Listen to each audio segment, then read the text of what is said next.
नमस्कार दोस्तों, मैं हूं आपका अरुण सर। आप देख रहे हैं मेरा YouTube channel science research centre. आज मैं आपका बहुत ही महत्वपूर्ण जानकारी लेकर उपस्थित हुआ हूं इस चैनल के माध्यम से। मुझे विश्वास है कि इस चैनल को आप ज़्यादा से ज़्यादा शेयर और लाइक सब्सक्राइब जरूर करेंगे। तो चलिए आज इस उम्मीद के साथ इस हम जानकारी को आपके सामने मैं लेकर उपस्थित होता हूं। आज का जो हमारा ये जानकारी है साथियों, बहुत ही इम्पोर्टेंट जानकारी है। देखिए, आज की जो जानकारी है वह है कह रहा है क्रिएटिन-9 टेस्ट। क्या साथियों? क्रिएटिन-9 टेस्ट। यहाँ पर देखिए कह रहा है क्रिएटिन-9 टेस्ट।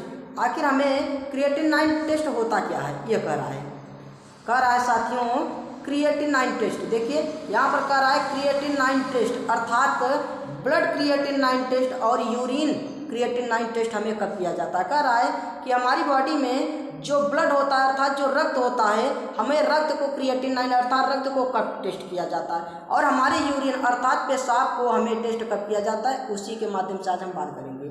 कह रहा है किसी भी मेल या फीमेल अर्थात किसी भी पुरुष और महिला को कब कराना चाहिए, अर्थात हमारी किडनी कितनी खराब है, हमारी किडनी के खराब डैमेज हो जाने के माध्यम से हमें क्रिएटिन-9 टेस्ट कराना आवश्यक होता है। यह डॉक्टर के माध्यम से किया जाता है। कह रहा है जांच के बाद कोई भी इसे देख सकता है। तो चलिए हम आज का इस जानकारी को बहुत शानदार तरीके से स्टार्ट करते हैं। तो चलिए सभी लोग इस चैनल पर अंत तक बने रहिएगा। तो देखिए यह है क्रिएटिन-9 टेस्ट। क्या है साथियों? ये क्रिएटिन-9 टेस्ट, इसी से क्रिएटिन-9 टेस्ट किया जाता है। देखिएगा ये क्रिएटिन-9 टेस्ट है, इसी से क्रिएटिन-9 टेस्ट किया जाता है। देखिए ऑप्शन आपको लगाया क्रिएटिन-9 टेस्ट। तो चलिए हम देखते हैं कि क्रिएटिन-9 टेस्ट आखिर हमें क्यों करना चाहिए, आज के इस वीडियो में हम बात करने वाले हैं क्रिएटिन-9 टेस्ट के बारे में, कि इस बारे में हम जानेंगे कि क्रिएटिन-9 टेस्ट आखिर होता क्या है, हमें कब कराना चाहिए।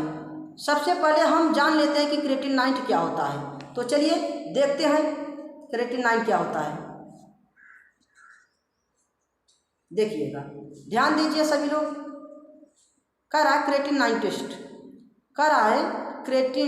टेस्ट, क्रिएटिन-9 बनने से पहले इसका नाम होता है किडनी। कह रहा है क्रिएटिन-9 बनने से पहले इसका नाम होता है क्रिएटिनाइन अर्थात किडनी। क्या होता है? किडनी। क्या होता है साथियों? किडनी। कह रहा है किडनी से लीवर, किडनी से लीवर और पैंक्रियास में बनता है। कहाँ पर बनता है? किडनी से लीवर और पैंक्रियास में बनता है। और इसके बाद ये ब्लड के थ्रू ये किडनी की सहायता से हमारी ब्रेन और मसल्स में क्या करती हैं? पहुंचा देती है। ठीक। और ये हमारी मसल्स से होकर इसके बाद ये क्रिएटिन-9 टेस्ट में आ जाता है। ठीक। कहाँ पर पहुंचता है? क्रिएटिन-9 टेस्ट पे आ जाता है। कह रहा है साथियों कि हमें क्रिएटिन-9 बनने से पहले इसका नाम होता है किडनी से हमारे कहाँ पर चलती है? किडनी लीवर में से, पैंक्रियास में से ब्लड के थ्रू कहाँ पर आ जाता है? ब्रेन अर्थात मसल्स में होकर कहाँ पर आता है? क्रिएटिन-9 में पहुँचाता है। ठीक। और इसके बाद क्या होता है? क्रिएटिन-9 में क्या हो जाता है साथियों? पहुंच जाता है। कहाँ पर पहुंचता है? क्रिएटिन-9 में पहुंचता है। और इसका उपयोग कहाँ पर होता है? क्रिएटिन-9 में किया जाता है। कहाँ पर किया जाता है? क्रिएटिन-9 में किया जाता है। कहाँ पर किया जाता है साथियों? क्रिएटिन-9 में इसका उपयोग किया जाता है और ये कन्वर्ट हो जाता है। और यह एक तरह का वेस्ट मटेरियल होता है जो हमारे बॉडी से क्या कर देता है? बाहर कर देता है। हमारे बॉडी से क्या कर देता है साथियों? बाहर कर देता है। ठीक। कहाँ करते हैं? बाहर कर देता है। अगर इसे हम शरीर से बाहर नहीं निकालते हैं तो यह शरीर को हमारे दिक्कत कर सकता है, जिससे कि हमें हमारे शरीर से बाहर निकालना बहुत ही जरूरी है, जिससे कि हमारे शरीर को, बॉडी को प्रॉब्लम न हो सके। उसके बाद ये क्रिएटिन-9 हमारे ब्लड के द्वारा हमारे किडनी तक पहुंच जाती है। और ये हमारे क्रिएटिन-9 कहाँ तक, और हमारे किडनी तक कहाँ तक पहुंच जाती है? ब्लड तक पहुंच जाती है। उसके बाद साथियों क्या होता है?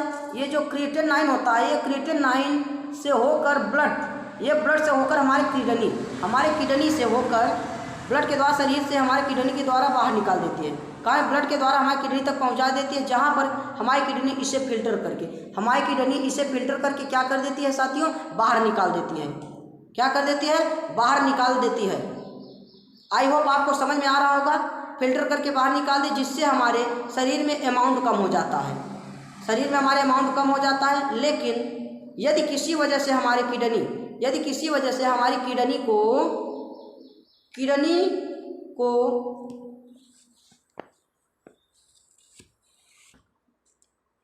कम हो जाता है, लेकिन यदि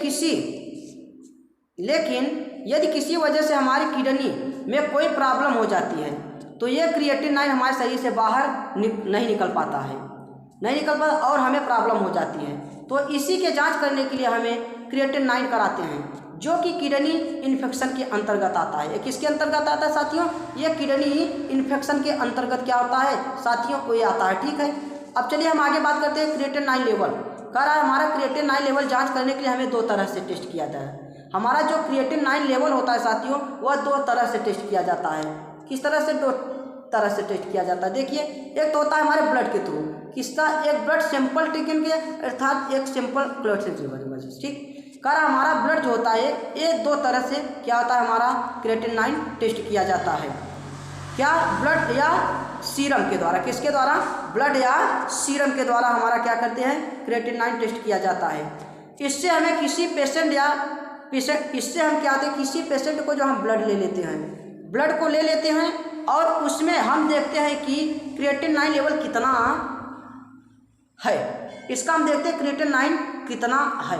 ठीक, ये हम क्रिएटिनाइन टेस्ट चेक करते हैं कि जब हम इससे ब्लड से सीरम निकाल लेते हैं और उसी सीरम में हम क्रिएटिनाइन इसका चेक करते हैं कि इसमें कितना ब्लड क्रिएटिनाइन होता है।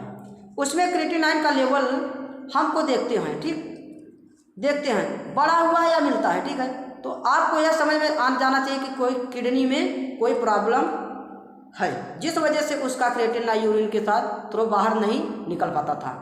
कह रहा है कि हमारे बॉडी में जो क्रिएटिनाइन होता है, यूरिन में कोई प्रॉब्लम हो, जिस तरह के यूरिन प्रॉब्लम होने के बाद क्रिएटिनाइन थ्रू हमारा बाहर नहीं निकल पा रहा था।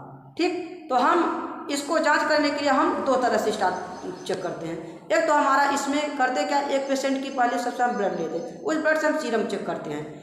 24 सारे यूज सैंपल कलेक्शन करते हैं। कह रहा है 24 घंटे में हम क्या करते हैं, उस सैंपल को कलेक्ट कर लेते हैं और कलेक्ट करने के बाद उनका सैंपल लेने के बाद उसका परिणाम हमें मिल जाता है।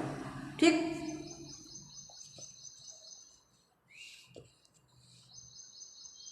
जब इनका हम सैंपल ले लेते हैं तो उनमें हम ये देखते हैं क्रिएटिनाइन में कि इनका ब्लड सीरम कितना कम है या कितना अधिक है। उसको हम चेक करने के लिए हम 2 तरह से चेक करते हैं। चलिए देखिएगा यहाँ पर हम किस तरह, तो हम जान लेते हैं कि इनका अमाउंट कितना होना चाहिए।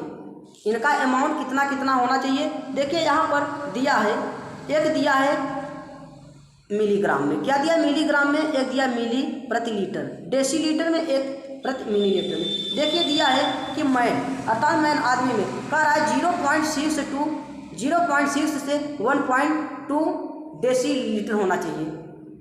और यहाँ पर दिया है कि 160 से 139 मिली प्रति मिनट होना चाहिए।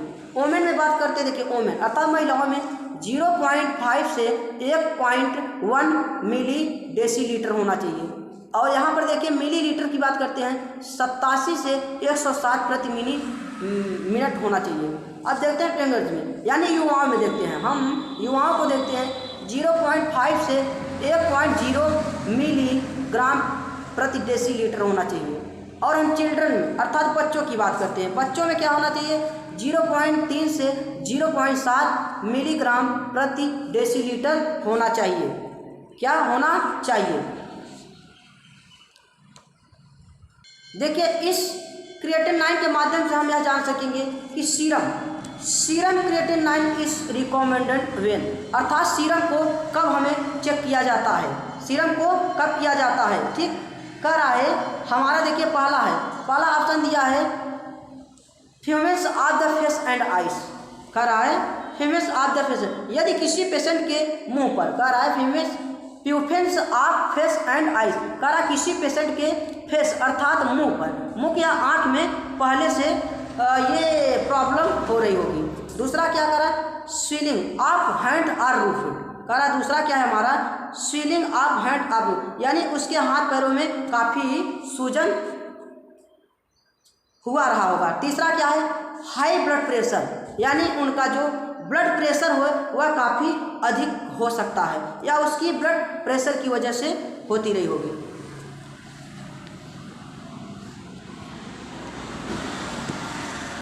हमारा जो अगला पॉइंट है, कह रहा है difficulty in urinating or the प्यूपिटी यूरिन, कह रहा है यानी उसके पेशाब करने में काफ़ी प्रॉब्लम हो या उसके परिवार में पहले से हो रही होगी डिजीज, यानी उनकी पहले से डिजीज हो रही है। कह रहा है family history of the kidney disease, यानी उनके परिवार से या पहले से हो रही होगी यदि किसी पेशेंट के हो रही होगी।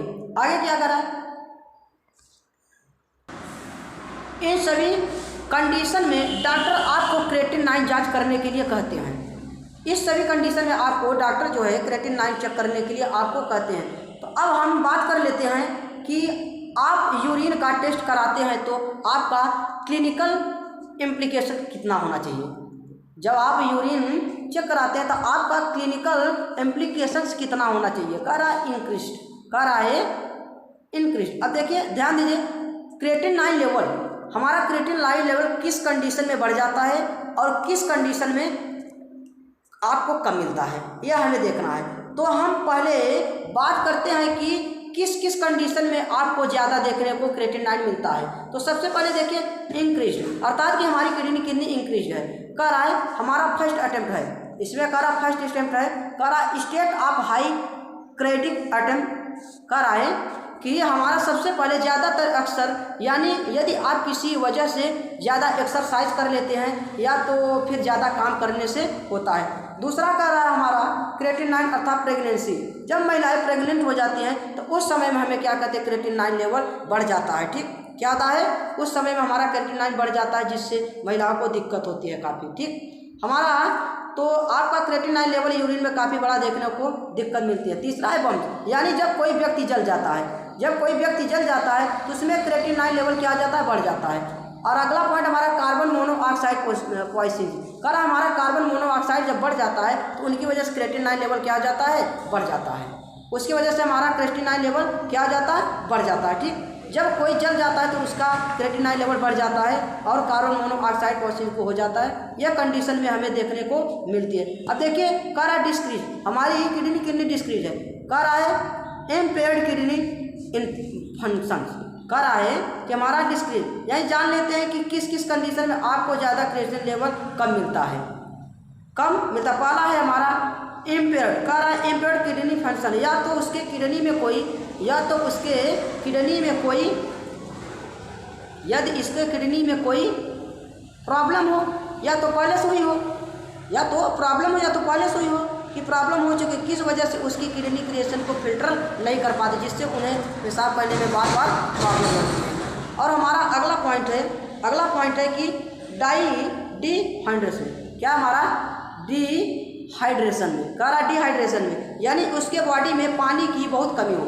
डिहाइड्रेशन यानी उसके व्यक्ति की बॉडी में पानी की बहुत कमी है जिस वजह से क्रिएटिन 9 लेवल क्या हो जाता है, बढ़ जाता है। ठीक, अगला पॉइंट हमारा क्या है, हेमोरेज, क्या है, हेमोरेज यानी हेमरेज, जिसे कहा जाता है हेमरेज। हेमरेज यानी उसके में खून या सांस में या कहीं से लॉस में क्या होता है, प्रॉब्लम हो जिस वजह से खून बह रहा होगी, इसकी वजह से क्या क्रिएटिन लेवल बढ़ जाता है। अगला क्या हमारा कंजेस्टिव हार्ट ऑफ फ्लो, कह रहा जब हमारा ब्लड क्या होता है, हमारा हार्ट जो होता है फ्लोट नहीं कर पाता, उसके बाद कंडीशन में हमारे यूरिन में क्रिएटिन 9 लेवल क्या हो जाता है, कम हो जाता है, जिससे हमें ये देखने को काफ़ी प्रॉब्लम होती है। जिससे अब हम देख लेते हैं कि इनकी लेवल कितनी होनी चाहिए। हमें कह रहा है हेमोलॉजी रिजल्ट, इसका रिजल्ट कह रहा है टेस्ट नाम रिजल्ट यूनिट, कह रहा है नॉर्मल पेज, कह रहा है बायोकेमिस्ट्री टेस्ट। ठीक, कह रहा है ब्लड यूरिन, कह रहा है ब्लड यूरिन यानी 241 से इतना यूरिन mg 15 से 45 नॉर्मल पेज होना चाहिए। ठीक, और कह रहा है हमारा क्रिएटिन 9 6.2 से हमारा इतने यूनिट्स और 6.14 होने चाहिए। सोडियम क्या 131 135.0 से हमारा मेगा सेंटर यूनिट में होना चाहिए, 135 से 155 के अंतर्गत होना चाहिए। आज का हमारा वीडियो जो था यहीं तक। यदि हमारी वीडियो आपको पसंद हुई हो तो इसे लाइक सब्सक्राइब करना न भूलें। तब तक के लिए जय हिंद।